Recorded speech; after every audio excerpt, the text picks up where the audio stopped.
Alright, as the music swells dramatically, these will start the stream. Hi, hello. We are here today to talk about two things. Basically, we're doing a slight shift here in 2025. We're leaning more towards discussing things GMs are going to run into as opposed to just systems as well. We're still going to look at some systems and things like that, because a lot of times looking at a new system is a great way of looking at a way, basically a great way of basically pulling something out and being like, oh, okay. Because here's the big thing. And let me switch to planning so I can actually be seen while I'm talking here. So here's the trick, the secret, the clickbait video title of like one thing that no GM will ever tell you that 20,000 GMs need to know, etc., is steal from everything. That basically, as a GM, basically, for the most part, stealing ideas and concepts and taking bits and parts of things and combining them together in new ways is cool, is fun. Is basically it is how you get away with some of the cool stuff you do in your campaigns. Basically, steal from everything in planning your games. Don't do things like steal from artists, you know. Basically, if you decide your campaign needs art, okay, you know what? There are 6,000 artists out there who will love to draw you quick character sketches and things like that.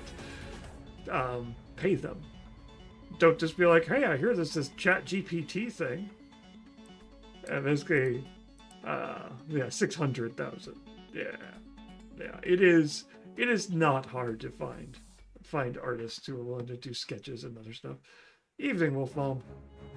So, that's the trick. Steal stuff. Basically, mechanics is one of those areas it's really easy to steal, pick up, move, throw around, and add to other stuff, which is why I really like reading other game systems and things like that.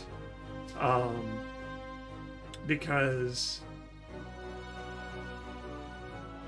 other game systems have even if you're like, oh, there's no way in the world.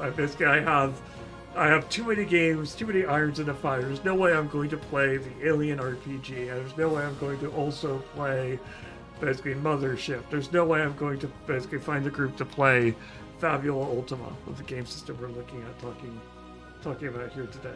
There's no way ever going to have there are too many cool systems and not enough time and not enough groups. And plus, here's your players really hate being thrown new systems every week, every 2 weeks. I could get away with some stuff with the Lore Link players because I try to do a lot of prep work to make things ready.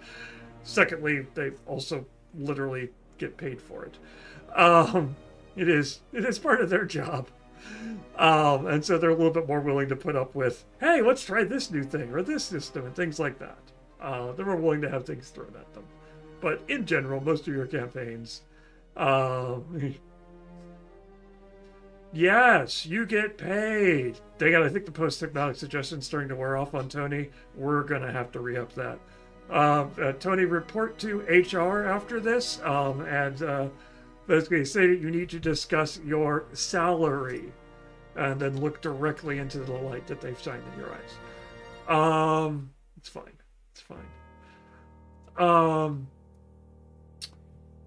So, and in terms of but you can steal bits and parts of stuff. You don't have to steal an entire new system. One of the most often things I see stolen, and I see it stolen in RPGs as well. The one we're talking about here today. The one we're talking about today, Fabula Ultima. Basically, very definitely, basically borrows from Powered by the Apocalypse, Blades in the Dark, that ilk, and takes the ideas of brain just got lost. Takes the idea of clocks. Clocks is one of the easy ones. Initiative systems is another one. Basically, when we're running Tune, we have a tendency to we borrow, we run normal Tune, and we also throw some stuff in from Feng Shui, because Feng Shui has that cool, if you roll boxcars and then you roll again, you basically something incredible happens, incredible good or incredible bad, but it adds a bit more dramatic, a bit more things like that. We love throwing it in there because of the fact that it's a cool, fun system. And basically, it's you can slot it. We feel it slots in really well with Tune, and it works out, and it encourages certain types of plays and description at the table. So basically, it works out great.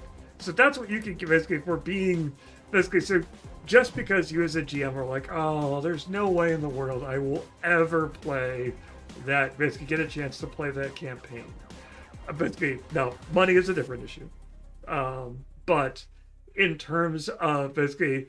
You're looking at stuff like Bundle of Holding, which, by the way, Bundle of Holding right now actually has a great deal on a bundle that's called Punch Nazis for some reason, which has got some fun games in it like Eat the Reich and things like that, which, if you might be interested in that. That's available right now. It's a great way of getting some PDFs from relatively cheap. The Humble Bundle also occasionally will drop bundles of TTRPGs and things like that for name your price. Drive-Thru RPG often has sales where you can pick up basically entires Ars Magica.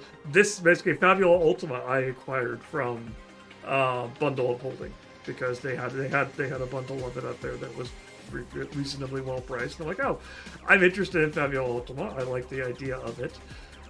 So I picked it up and grabbed it. So there's your kind of your first GM tip for this session is read RPGs, read TTRPGs. They're interesting. They're fun, and you can borrow mechanics from them and put them into your game. See what fits, see what doesn't fit, and basically mix and match and have fun. Basically, look at your group and decide how your group plays, and decide basically like, oh hey, I think this will be a good fit for my group. So I'm gonna put this system in here. I'm gonna change the way. Basically, I want to play Pathfinder, but you know what? I really like the advantage system from 5th Ed D&D, and I want to give my players. Basically, I want to be able to quickly give my players bonuses on stuff. So I'm going to start doing advantage. Okay. Do be warned as you get into more mechanical stuff. Obviously, game balance can be thrown off wildly. Basically, just throwing mechanics into games can sometimes backfire. Advantage. I say that because advantage is one of those where you're like, oh wow, my players are doing really well all of a sudden. Well, you did get them. Advantage is a really powerful system that D&D 5th Ed is somewhat balanced around. Pathfinder is more balanced around inspiration. So there are slightly different systems that do slightly different things. But less about that and more about, let's talk a little bit more about the game that we're looking at here today. So the game we are stealing stuff from today, as it were, the game we are looking at today, is basically we're looking at Fabula Ultima, as the Streamlabs bot is quite happily basically proclaiming there. Fabula Ultima is a TTJRPG system, as they proclaim. It is from Need Games, is the publisher of it. It won several ENnie. Basically, how I came across it is it won several ENnie awards 2 years ago. I think it won 2 years ago. And so it is basically, and the idea behind it is the person who wrote it was like, hey, I really love JRPGs, and I wish there was a system, a TTRPG system that kind of reflects all of the stuff that you see as common kind of cliches and tropes, and basically world building and exploration that you see in those type of games. It is basically, it plays basically, it's basically, well, let me start off by saying this. The first thing, basically, the reason why I'm of course interested in it is because quite literally one of the first games I ever GM'd as a full, basically as an on my own, just me GMing, was in fact a Final Fantasy TTRPG fan-made thing that tried to recreate all of Final Fantasy in one TTRPG system. It's totally my fault for introducing it to you. Yes, you did, Wolfbomb. That was your fault. And so that was my first one, and we attempted to run that. We were young and flexible, as it were, and as such, basically, we're able to take the good and the bad. It wasn't I won't say it was the best system ever, and it was a shame that no one has ever picked it up and published it. It was okay. That group was huge. Because it was a bunch of people who were all like, you're playing a TTRPG? You're playing a role-playing game? Well, we want to play that, but we didn't know that anyone else wanted to do that around here. This is late 90s, so you're just coming out of the end of Satanic Panic. D&D is still... D&D 2nd edition has kind of died off, and you're in that lull between D&D 2nd edition when TSR is slowly dying and WotC is slowly on the rise. And so fan RPGs are basically a rampant system. I can't even remember much about the system. Like, I'm fairly certain it was D20. I think it was either D20 or it was dice for stats, and I can't remember which one it was. I literally, it was one of my first one. I can still remember the first encounter, the first game I ran it. Percentile, of course, percentile, that makes sense. Percentile-based skills, okay. I threw a party for my players, and I thought I'd be extra tricky and be like, aha, you got ambushed at the party, which means you don't have all of your stuff. This is back in my early days when I was convinced that, as a GM, your job was to win. And so you needed to trick your players and beat your players as opposed to telling a story. So it didn't go quite as well as I hoped, but I had my first stirrings of basically playing a game and running a game and throwing together plots and stories and things like that. And so it's always fun when basically to go back to to think about that, go back to that well when looking at a much more polished system like like this one here. And so what Fabula Ultima, let's talk a little bit about Fabula Ultima. Fabula Ultima is trying to recreate a couple of different things. One is basically what they're kind of pulling out of JRPGs is, as opposed to your typical D&D fantasy adventure, is the idea of a group of disparate heroes stuck in a world, basically band together against, with ultimate stakes on the line, band together, form relationships with each other, and go out into the world, and basically a world that may hate them or ultimately reject them as they seek to defeat some horrible tyrannical force that is set out against them. It's a lot of basically they list as their kind of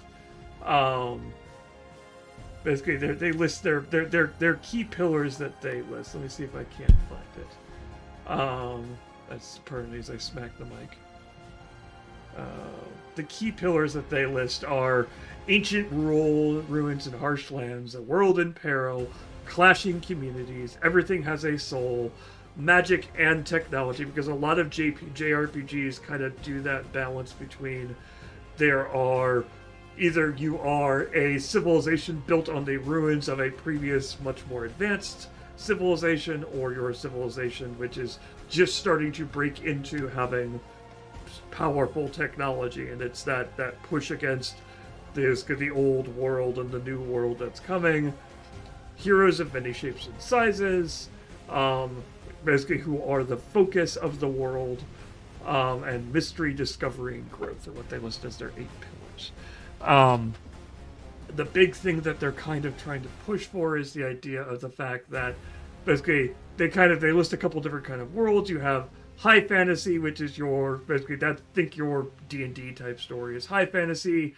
Natural fantasy is a little bit more basically a little bit more leaning into your anime style, basically where it is people basically you're restoring balance to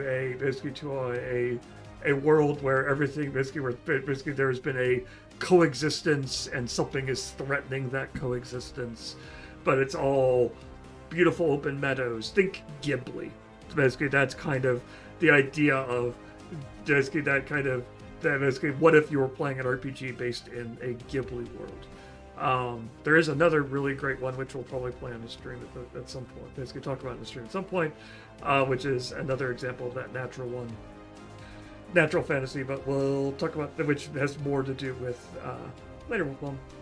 And then last they have techno fantasy, which is, if you think of, probably for a lot of people when they hear JRPGs, they think of techno fantasy, because your biggest best-selling biggest best-selling games in JRPG space are stuff like Final Fantasy VII, which is a guy with a sword, a guy with a gun on his arm, a woman who punches really good, another woman with a magical staff, fight dragons and soldiers and an evil corporation.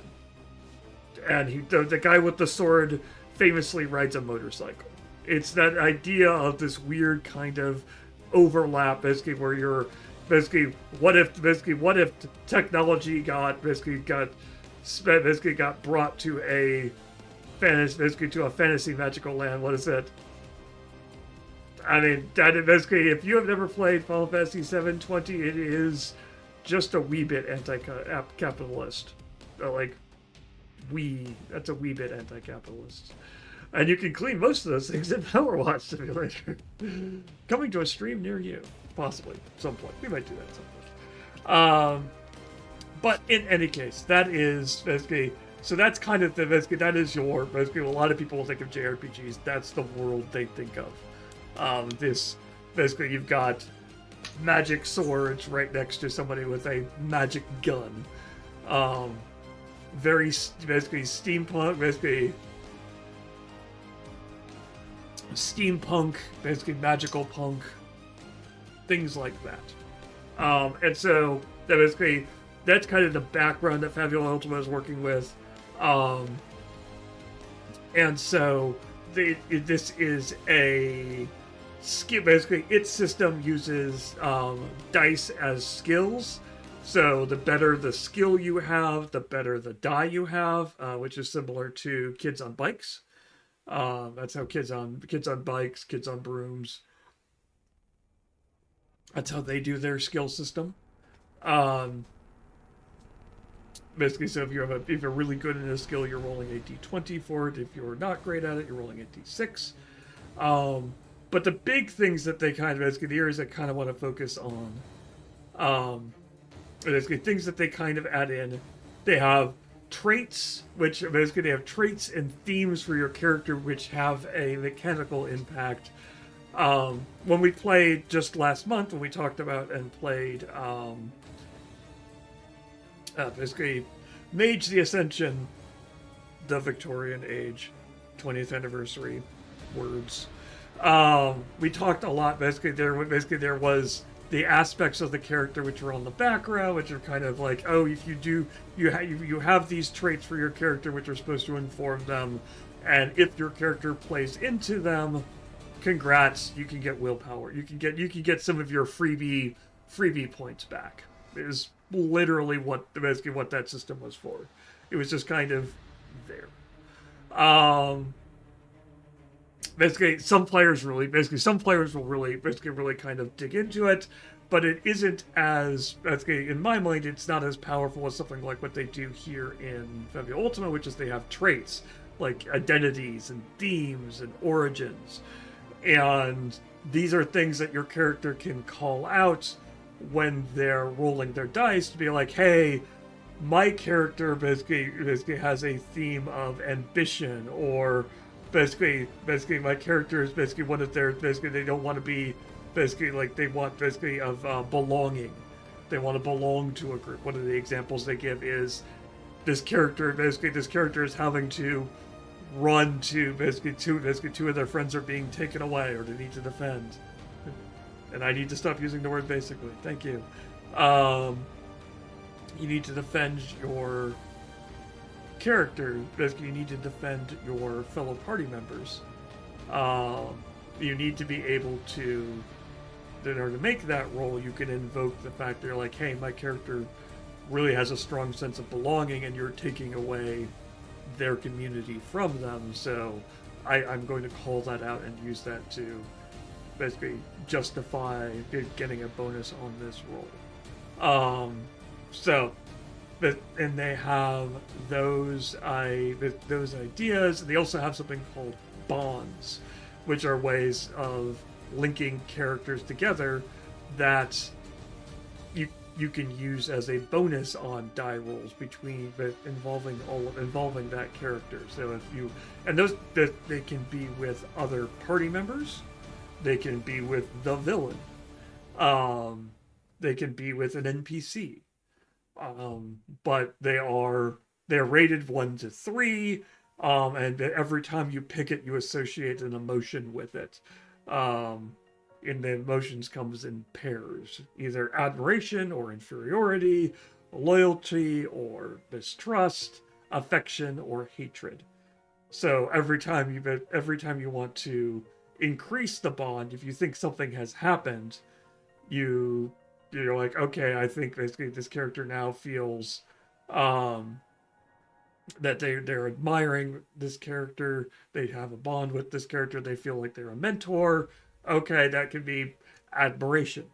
Or it could be, hey, that character is the person, if you're going with your very anime-esque thing, is that's my rival. I am inferior to him, and I have to get better than him, and so I have a bond with him. Or basically, I'm thinking Naruto and Sasuke being your classic example.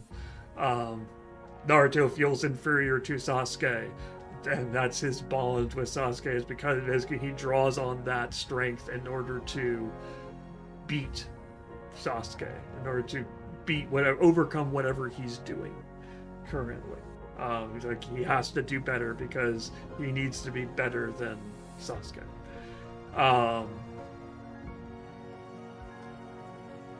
So it's a really neat system that lets your players define themselves, break out of their isolation of, I'm playing my character, and you have your character, the one someone considers rival. It doesn't even have to be, again, basically, it can also be with someone you consider the villain of the piece. And we'll talk more, we're going to talk more about villains here in a bit, but the idea, the fact that this is a nice mechanical reinforcement of something you as a GM want to encourage. You want your players to build connections with each other.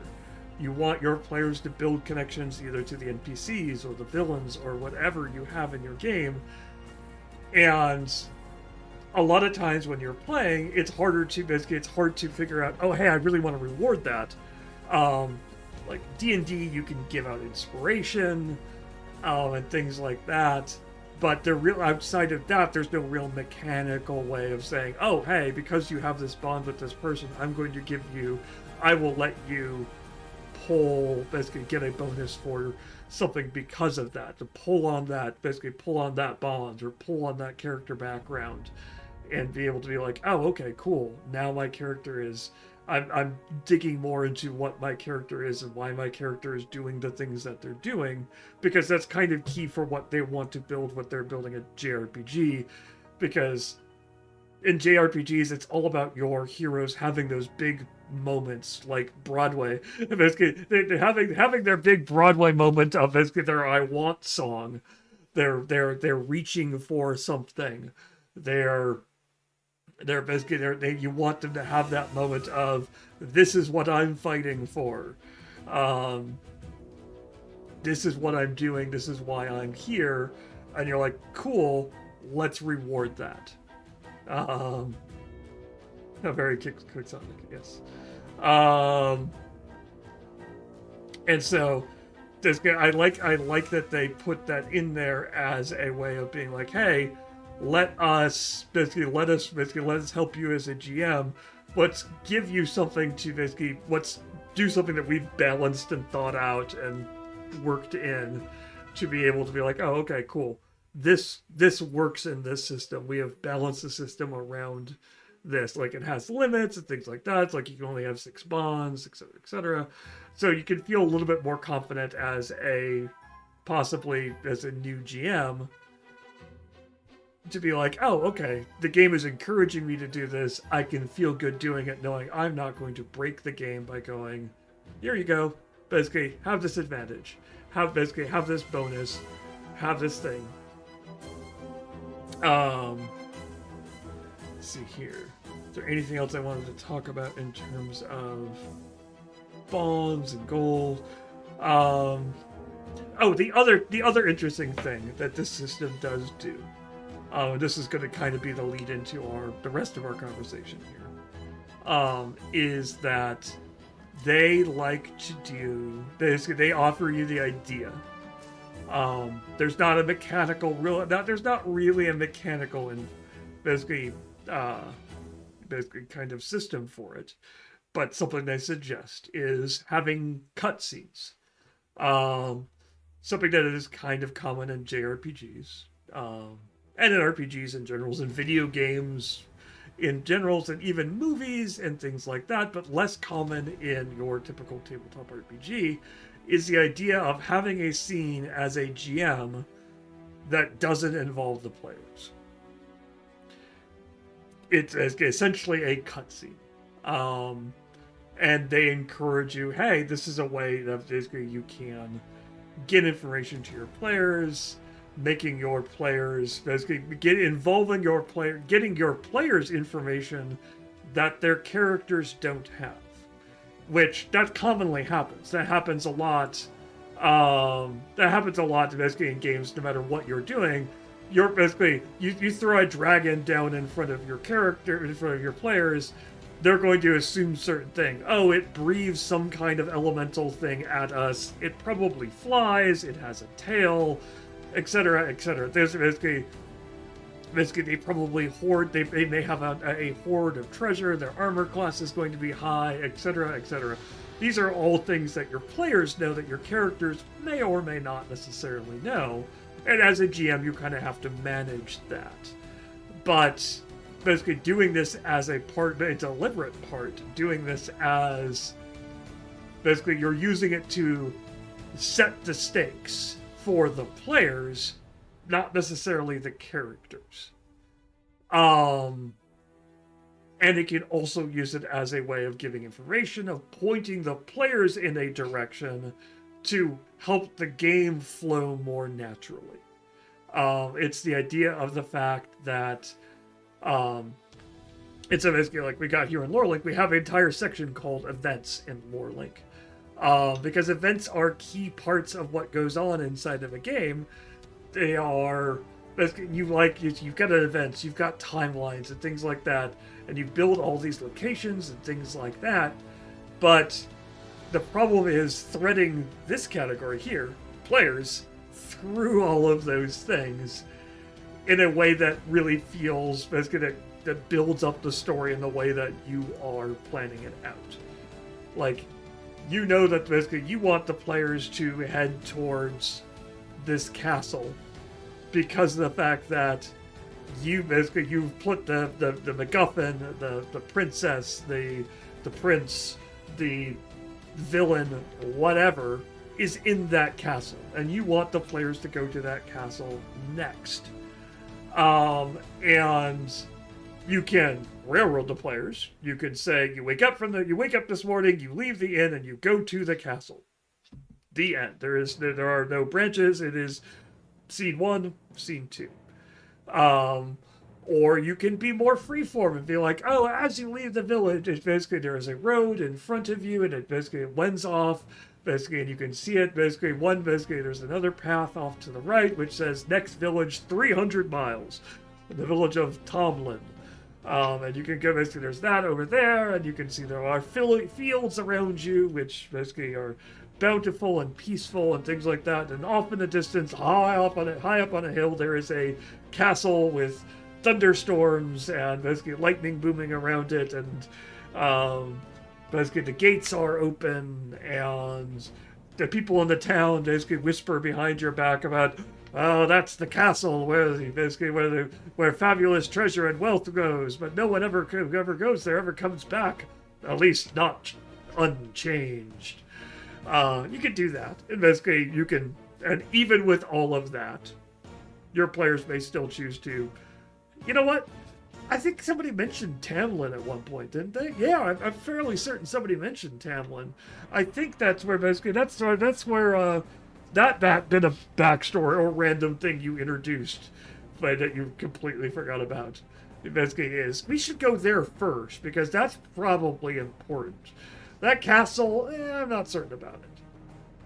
But what Fabula Ultima suggests is, if your players bed in for the night, and then you run as a GM a cutscene where the villain, basically where your villain is discussing with his henchman basically some part of his evil plan, basically, maybe they're all, maybe it's the council of elders is meeting and they're discussing. They're discussing something, and the villain storms in, and she says, I invite all who dare, to come, be challenged, to come fight me in my castle. Or something along those lines. And now your players know that something is happening at that castle. The characters don't.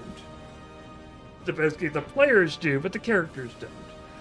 But now when you present them with that next series, you let them loose, and the players can still go wherever they want, but they know that the story continues in the castle. They know that basically the evil villain is starting the ritual over in the forest ruins. They know they know where the plot should go, much like you do in a video game a lot of times, which helps you to make the right choice. I'll call it that. It helps your players make an informed decision over, oh, this is the way, this makes sense for how the story should flow naturally. We should go over there, interfere with the plans, etc., etc. And by doing so, the story continues on in a way that is satisfying. Basically, the players can come up with reasons why their characters should go that direction. You're not railroading them. You're not saying there is no other way to go. They can still choose to go to the village of Tamlin if they want. But they now know what they're giving up. Hey, Amon. Good to see you. And so your players know what they're giving up, and it's not, you can lessen somewhat that frustrating feeling you can sometimes get as a GM, where you have this entire story built up, you have all of these cool events and cool locations that you've planned out for your party, and they go the different way because they can't read your mind. They don't know what you're thinking. Either they missed a hint, or they pick up on something different or something like that, and you're like, oh, I wish I had a way of just telling them what was going on, but their characters have no reason to know these things because their characters are somewhere else, or the characters basically, and you're inviting your players to help you tell the story. And that's always a good thing when you invite the characters to come along with you on your basically on your adventure with you, to say, be like, hey, play along, basically play along with the narrative, understand what's basically, we're all creating an interesting world here. Let's keep building it together. Let me give you reasons to keep being interested in it. Let me elevate the stakes. Basically, and even things like, oh, let me elevate the stakes via this cutscene. It basically, now the players are aware that, oh, hey, there's more at stake here than just us going into a dungeon. There is something epic we're going to find out at some point as when we're going through this dungeon. And they can start planning out things like, oh, how is my character going to react to this? Oh, what basically, they're starting to get ahead. They're getting excited for things coming. They're starting to see the world you're building, etc., etc. Basically, movies do that. Basically, movies do that. Books do that because of the fact that they want. It doesn't take away from you your enjoyment as a reader to have those spoilers, as it were. It's part of the storytelling, it's part of the world, it's part of the adventure you're building. The other big thing it lets you do is, and this is where we're kind of talking about the other big thing we're talking about here today, is it helps you build up your villain. It helps you build up that your, basically as the title says, your big bad evil guy or gal, BBEG. A lot of times, your biggest problem with your villain is you don't want them. You're keeping them and the characters separated. Basically, and so you have your villain. They're doing their plotting and evil stuff like that, and you're running interference for henchmen. You're running interference for basically they're sending out their henchmen. They have their lieutenants. They have their plots going, and but you want your players to know that they're out there. Either because you want your players to realize that they have a connection to that villain, or because of the fact that you want your players just to know that there's more at stake here than just beating up this random guy with a sword who shows up in the village. Your villain, basically, a lot of times if you're theming your adventure around a particular individual as a threat, it is better to introduce that person earlier, and basically not necessarily have them show up, but at least make their influence known or felt. Basically, you can have an evil cult that's trying to destroy the world, but you want to make sure that people know that the evil cult has a leader. That there's someone behind the evil cult, that there's someone driving the evil cult to do what they're doing. So, in terms of basically a lot of times if you're creating a campaign, basically in LoreLink, a big fan that I let the player meet because the civil conversation because he wants to know who messed with their plan more than once. Yes, exactly. Basically how be like, hey. Basically, I'm going to raising the stakes here. Basically, they're not here for violence. They're not here to. Basically, they're not. Basically, it's a slight risk because your players. Basically, basically your players can sometimes interfere. Your players can sometimes randomly pick up a bow and decide to fire off a random shot towards the guy standing on the hill over there and roll a series of increasingly ridiculous criticals. And hit. You don't mind, we also don't like the guy. Yep. That's good. We like what you're doing, but maybe not your methods. Or maybe they don't mind the methods. And now they're not necessarily a villain, but basically another NPC. And so a lot of times basically we're using LoreLink, basically a lot of times when you're creating your campaign, you're going to have kind of that blank page syndrome where you've got a bunch of ideas running around, and if you create something in LoreLink, you're going to start off with, oh gosh, well, I've created the campaign, and maybe I've got an image I want to associate with it. We'll do that. They were concerned with the power, basically. Again, this could be the classic. Basically, we agree with your ideas, but maybe not your methods.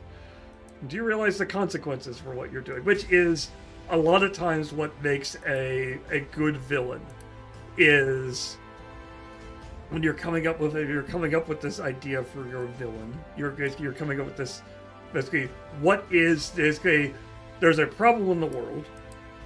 Basically this person that you're creating as the villain wants to solve it. That problem may just be as simple as if you're going for a greedy approach. It's, hey, I want money, I want power. But a lot of times it's, I want power. If you want something that's more interesting, I want power in order to stop this. I feel like people are being taken advantage of, or the environment is being destroyed, or people don't have homes, and basically the world would be much better ruled if I was in charge of it. And so basically people are destroying the environment, and but their solution sometimes doesn't work out as well. If people are destroying the world, if there were just less people, then there'd be less destruction, aka the Thanos approach. And so giving your character that interesting motivation is a good way of starting to focus in on what's going to happen. Basically, what makes your villain interesting. Stabs, he only survived because the powers found him useful in his permanent. I mean, Sephiroth just wanted to be a god and control the world, that's all. Sephiroth was the thing is, like, Sephiroth's motivations are he feels wrongly. Basically that the problem was that basically a group of individuals mistreated him and his mother. And he needs to reset the clock. And deal with those which are an infection, and basically those who have wronged and abused his mother, and he's just got to purge them all. And giant meteor is a great way of doing that. Basically, other Agent Smith just wants to cure a virus. Basically, the one that Amon was talking about there. Someone has a grudge against someone else, and now that grudge got taken advantage of, is used to it's being used against them. Basically, so that you have stacks and you have layers and things like that. And so coming up with that motivation and starting to build that out is a great starting place for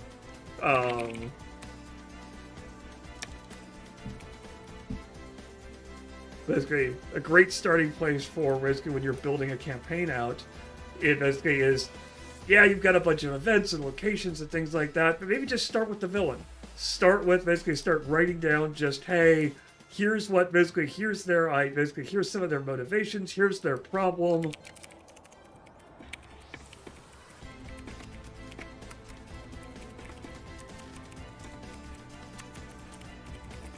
Is corrupted.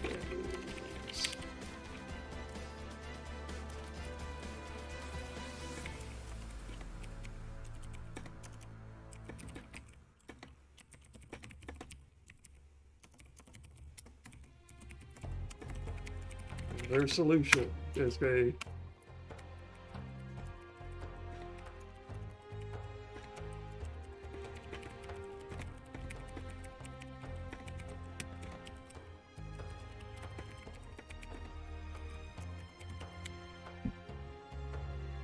and so, and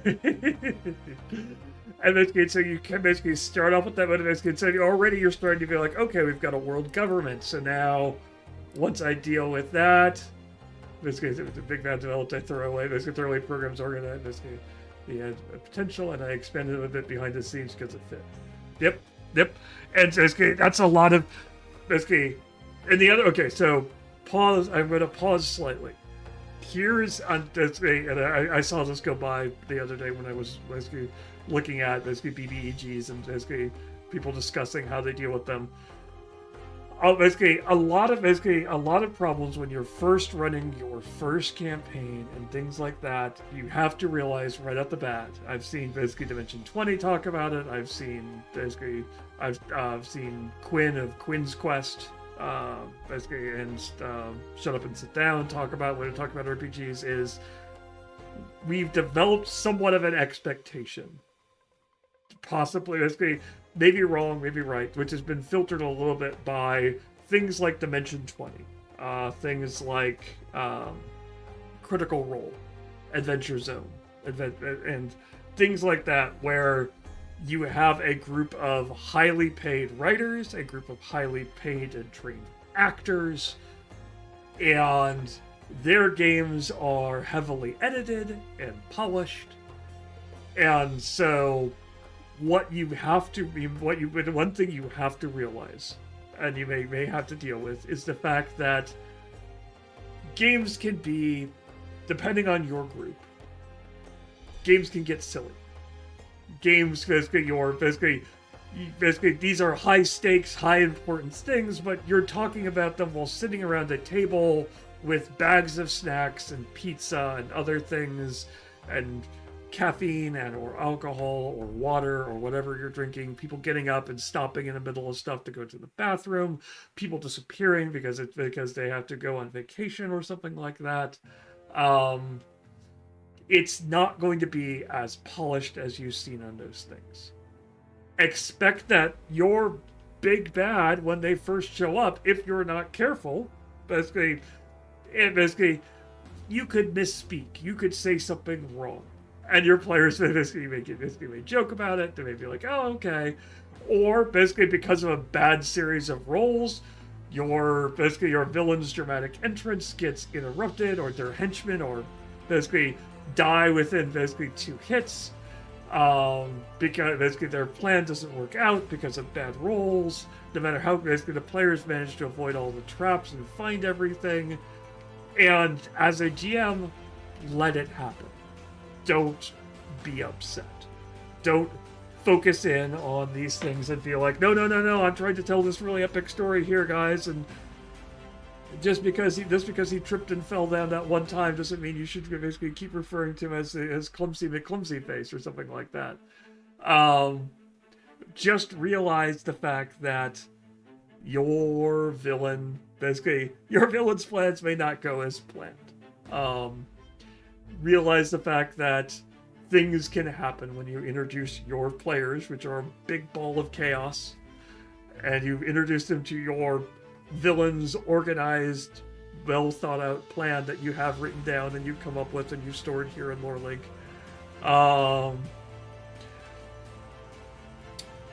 But your players may not let him get all the way through his big speech you have written down. One of your players may just decide to be silly and shoot him halfway through. One of your players may just charge him. Because, again, they're playing a game. They're doing things. They are pushing buttons. They are you're not locking them into an actual cutscene. This isn't a video game where you can push all the buttons and nothing will happen if you're in a cutscene. Your players may think that may disagree with the villain's plans, thinks they're silly, think they're strange. Accept it. Go with it. Build off of it. Realize the fact that if you're wanting to make ridiculously serious game, that is this is serious time. I'm wanting to bring up really, really deep themes and things like that. Make sure your players are on the same page with that. Make sure you talk about during your sessions there, you're like, hey, I have a story I really want to tell with you guys. And so this is the tone that I'm going for in this game. Just realize that. Make sure that the system you're playing reflects that. That's what the bond system in this game helps reinforce that. Helps to reinforce that when you're coming up with the mechanics of the game. That bond system is really going to help you reinforce the idea of, hey, you have a connection to this guy. you basically, if you're wanting to still keep that bonus, your bonus, because that you basically, because you have basically intense hatred of this guy, you need to basically, your character needs to actually have that and act like that. And so your player's like, oh, okay, yeah, basically that makes it. Yeah, basically as a session 0 thing, it's the idea of the fact that I want to make sure that basically, because we're playing, basically, it is basically the G and TTRPG is still game. And basically, your players are going to treat it that way. Your players are going to get lucky with dice rolls, and you're going to be staring at all your laid plans that just got smashed in the face when 4 players in a row rolled critical hits on the big bad that you dropped, basically your big monster you dropped in, and it fell down. It happens. You have to, you accept it, you move on. And basically, one thing that I do like about basically looking back here at Fabula Ultima, one of the things that they build in is, hey, the heroes have their points, which are called basically Fabula points. And those are their points that they get to use to re-roll stuff, to tag stuff, and be like, oh, I get bonuses from this and this. That's their bonus system. It's their, as I've talked about before, that part of the system that helps mitigate the fact that dice are random, and you can just keep rolling bad. Okay, here's a way of dealing with that, is the Fabula system, the Fabula points. Villains have their own points. They recommend, they're like, hey, give your, basically, if you want to have a true villain, give them a set of what they call Ultima points. Give them their own pool. Basically, D&D has stuff like lair actions and legendary actions and things like that. Give your villain an out. Give your villain powers that your players know about that the villains can have. Don't just introduce them, basically, don't just pull them out of the hat at the last second, be like, aha, no, the villain doesn't get hit because they've got special cool armor. Then you just sound like a kid on the playground. No, I didn't get hurt because I've got sword reflecting helmet. You basically have these points. You make the fact that these points are there known. And those villains can use those points to pull things off. They also have the fact that the system that the villains use these ultimate points to escape. If they reduce to 0 hit points, but they still have ultimate points left, they spend an ultimate point and they escape to return another day with another plan. They fall off the back of the airship. They've been wounded, but you never find the body. And your players know, oh, they still had ultimate points left. They're still around. We haven't gotten rid of them. We'll just have to keep dealing with them, but you've established, what they established in the game is ultimate points don't come back without something major happening. Ultimate points don't come back, so your players have an expectation for, oh, hey, we have to confront this person a couple of times, and then when finally we've cornered them, we've pulled this plan off, we've cornered them, we've stripped them of their points. Now this is our dramatic, we know it's going to be the final time. We're going to have this dramatic finish. Cool. And the players now go into that encounter expecting the stakes to be higher, expecting the villain to pull things off because they're cornered and things like that, knowing the fact that, oh, this is going to be the ultimate type of fight. And that's when you do things like basically, and they're like, okay, if they reach 0 points, basically fight the villain 3 times over the course of the game. The villain keeps showing up, but even though the players have struck it, basically the players have defeated the villain, you've given them that sense of you have done something. The points tell them that they have accomplished something. And then they move on to do their own thing. And so it's in terms of, but you want to keep track of that. Basically keep track of that in here.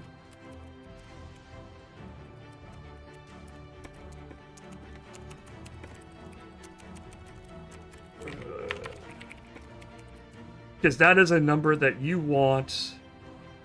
don't want that number to change. Your players, basically, you want your players to basically to know, if I set this guy as this gal as having 5 Ultima points, and they lose one, or maybe they lose one because they died and they used one during the fight to pull something off. Cool. Now they've got that Ultima point. Basically, is at 3. You are consistent about that. Make sure you save that. Make sure you write that down. And so, oh hey, basically, I know they've only got 3 more, and I'm planning for that as a GM. That this is how basically, okay, I've only got certain. How do I want this? How often do I want this person to appear? What do I want to have happen when they reach 0? Do they basically, one way is they can surrender. Basically, the mechanic that this game has is they can surrender. They can be like, basically, you've shown me the errors of my ways. Basically, I wish my life is in your hands. And then the player, basically, they're out of Ultima points. They're no longer a big villain. They're now just an NPC. Or maybe there's someone new who wants to join the game, and you pull off the other classic trope for video games where halfway through the game, the villain becomes a playable character and joins the party. And someone else joins the game, and the villain surrenders, and now they're part of the party. And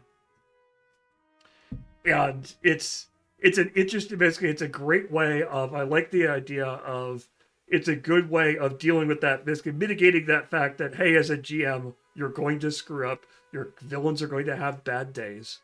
You need to expect that.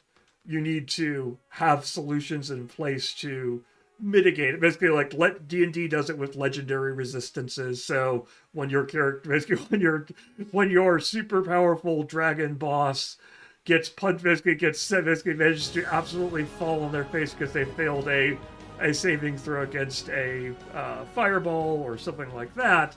You're like, oh, come on, no, okay. Basically, legendary resistance says that didn't happen.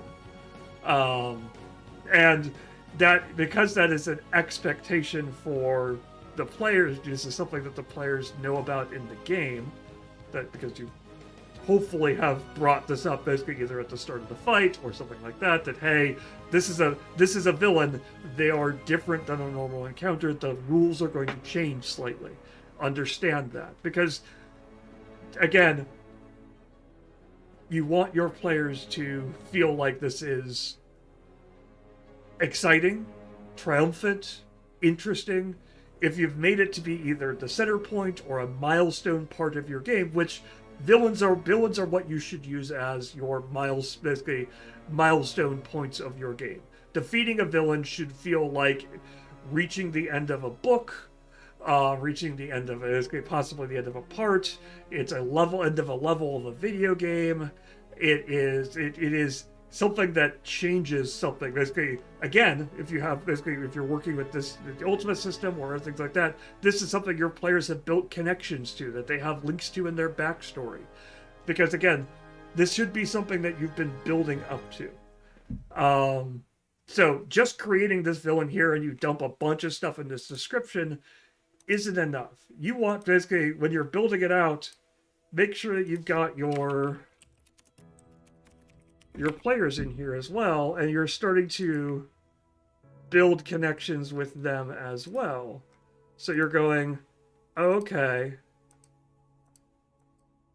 I want this character to have certain, I'm going to make some secret notes. I'm going to record the fact that if I'm going with an absolute trope.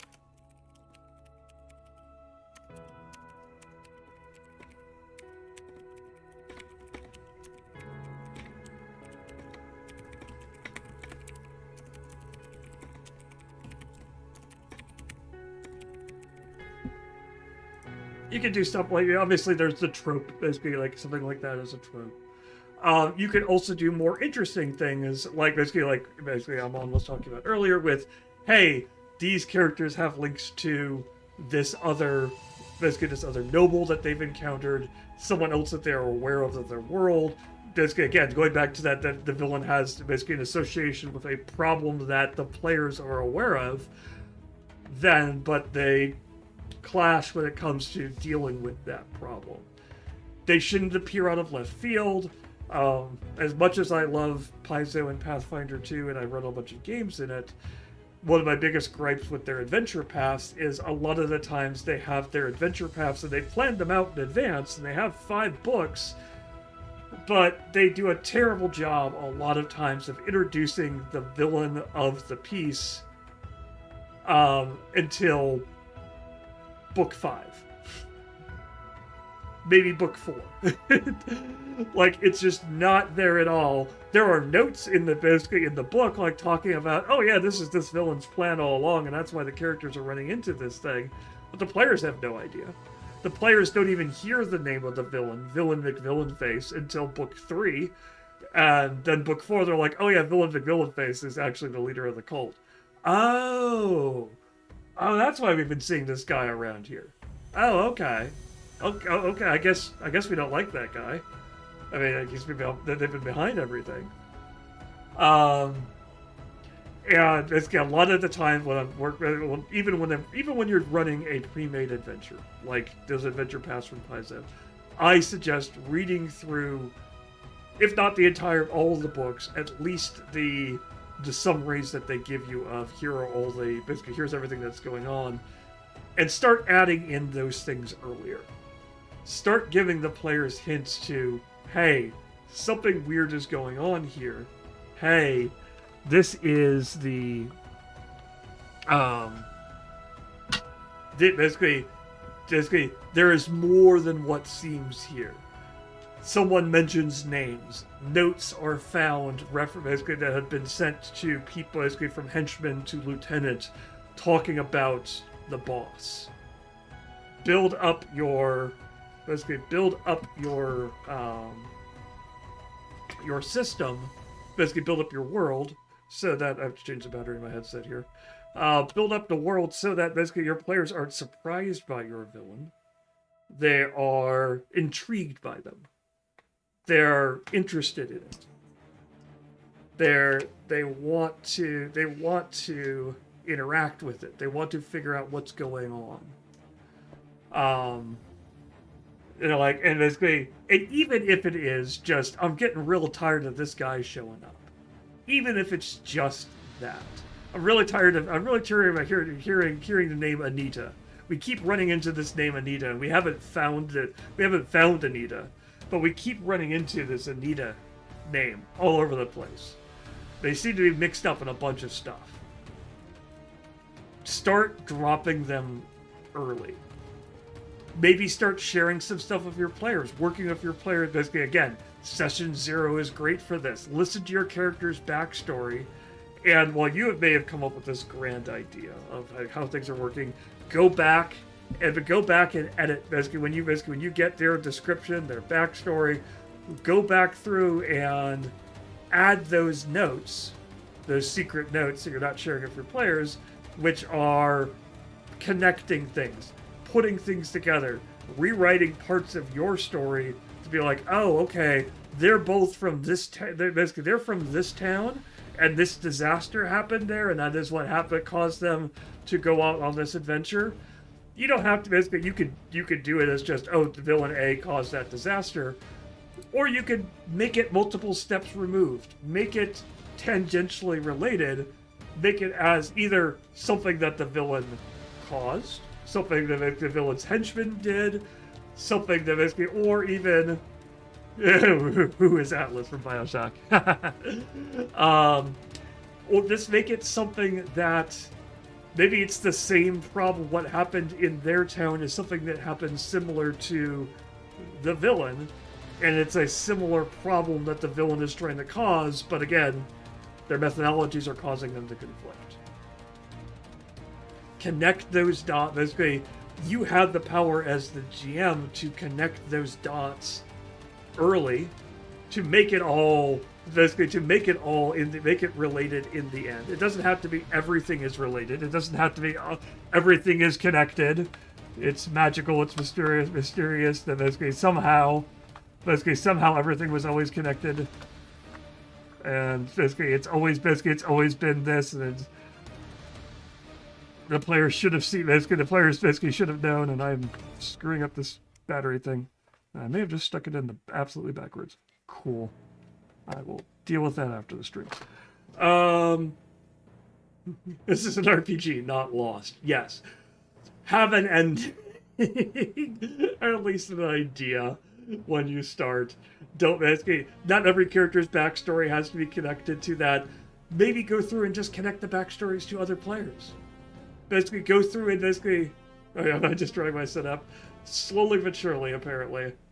And so basically that is the advantage to using a system like LoreLink.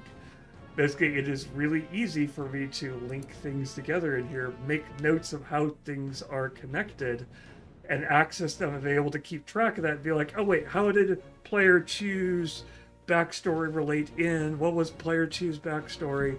Let me double check that. Okay, when I'm coming up with a new location, let me glance through all the locations I've created and go through and be like, oh, okay.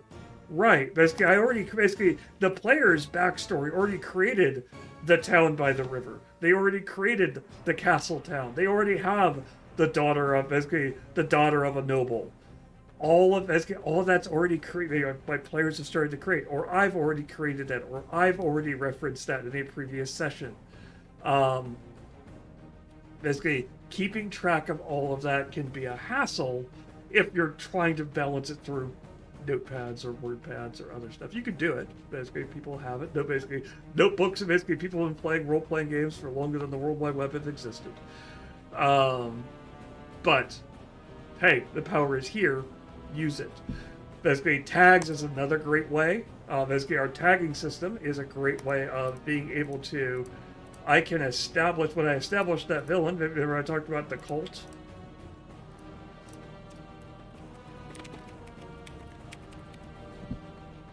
I can create that as a tag, and now I can tag things as being part of that cult. And so I can create items which belong to that cult. I can create locations that are important to that cult. I can have events which are secretly sponsored by that cult. And then when I do all of that, merchant ambush. Let's go through and tag that.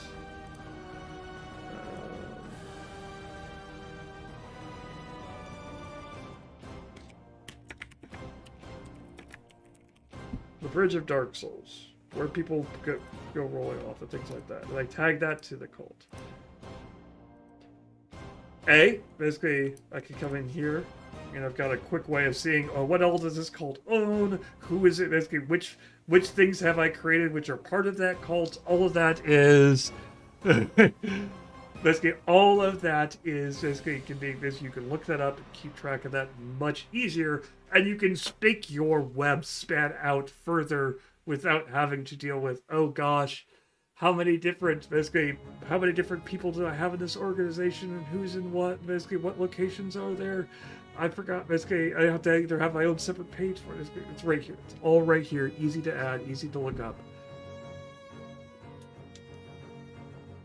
Save yourself the time. Basically, the reason why I came through and basically created LoreLink is I want GMs to be able to do all that cool stuff they really want to do without burying themselves in paperwork, without having to have an entire editing staff like Dimension 20 has. Basically, they have lore books and basically things like that. And Matt Mercer has stacks of books and things like that, and he has got teams of writers which work with him.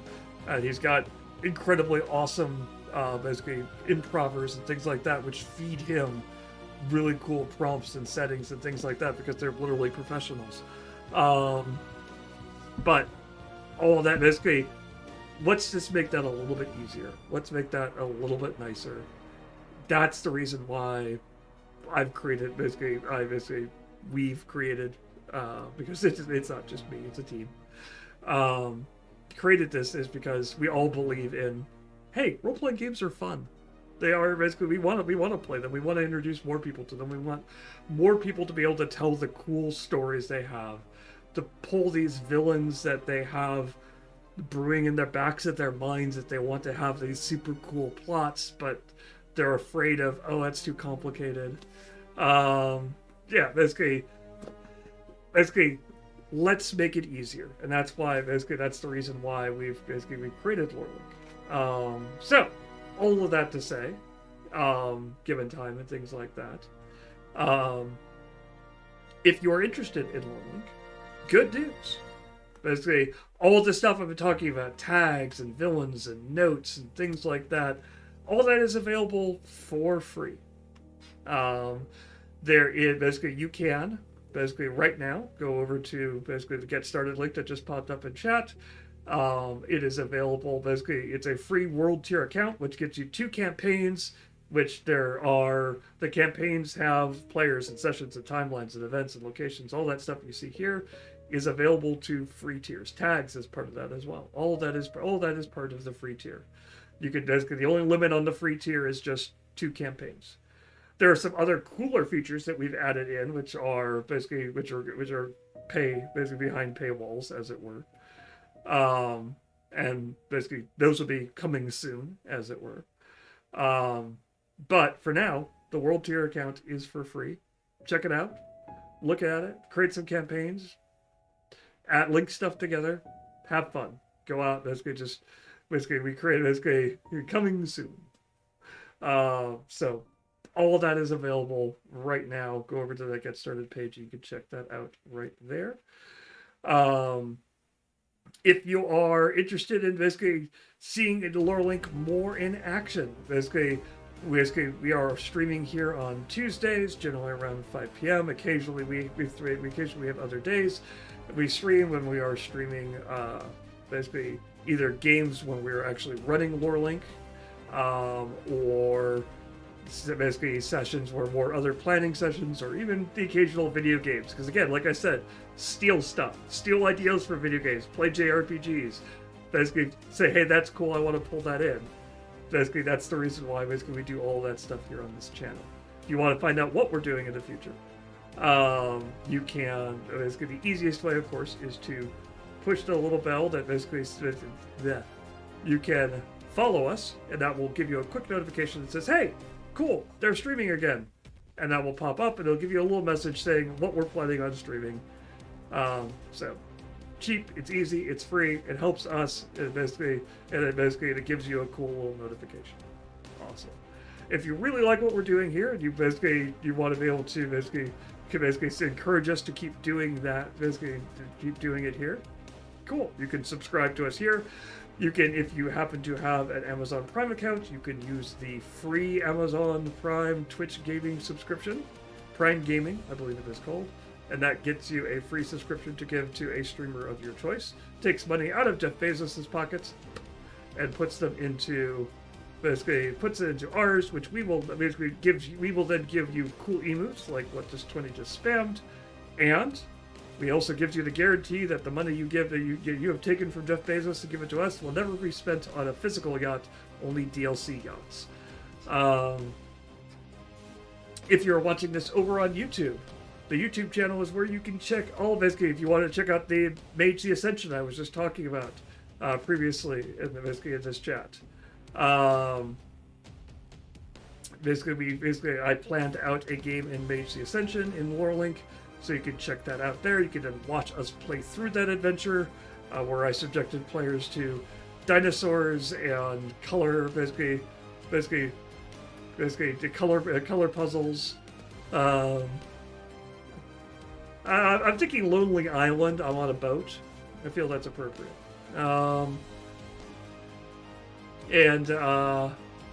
Basically, you can check that out over on YouTube. And of course, if you're watching the videos on YouTube, the obvious free things over there that everyone tells you to do. They're free. They help raise awareness. Like and subscribe. And so basically those are the great ways you can basically help and support us over there. You can also follow our social media if you want us to we post things about what we're doing with development of Lorelink, what we are doing with upcoming streams, and also just general RPG topics. We had a great great discussions involving plot twists and things like that the other day. So check us over there. We are, of course, on Blue Sky because we don't hate our social media manager. If you are avoiding NFU to AI, that is how that all usually works. And if you're avoiding social media because it's quite understandable these days, you can get a newsletter, which our communications manager basically guarantees you will come. Basically, will not spam your inbox. We'll send it to you once, maybe twice a month. If something really cool is going on with Lorelink, we want you to know about, like some of that coming soon stuff I talked about. That might be a second email in a month, but more likely you're going to get one. It's going to summarize all the streams we've had, the streams we have coming up, and the cool development stuff we're doing with Lorelink. Quick, easy, no social media involved. Once a month. I had to fight to get one newsletter out of that.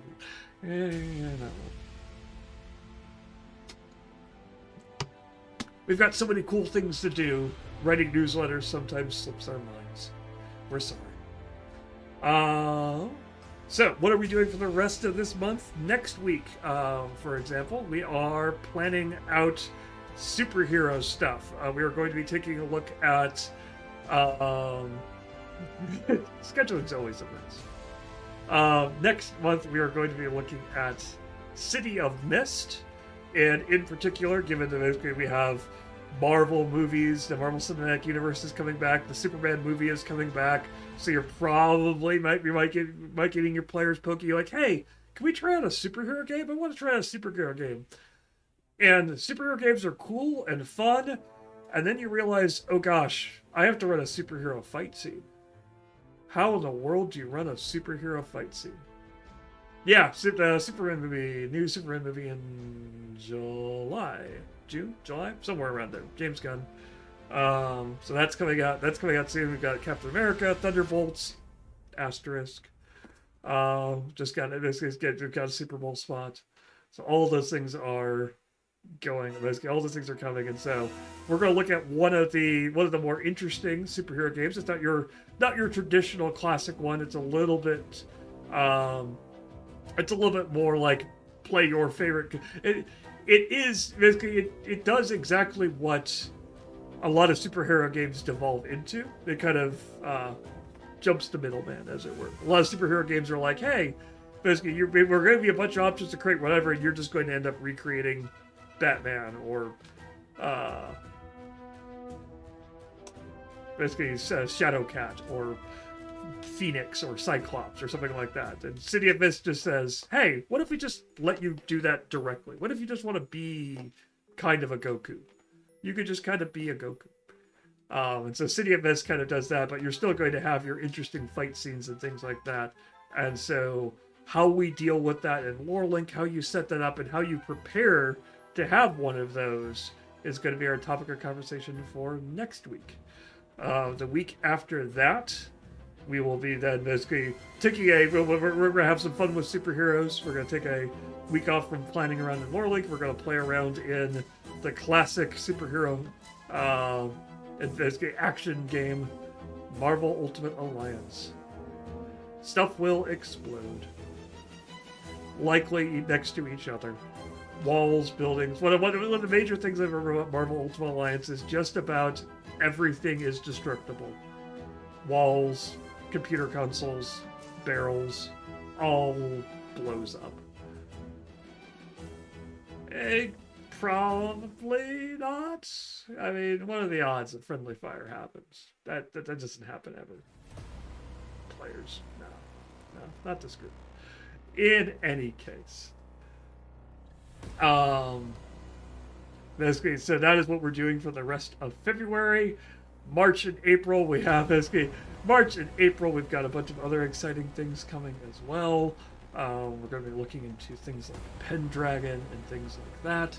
So basically, we're looking forward to having all those exciting things.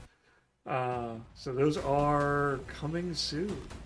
And of course, other development stuff is coming soon. So thank you all for watching. Thank you all, whether you're watching this live or on basically on YouTube at a later point. Thank you so much.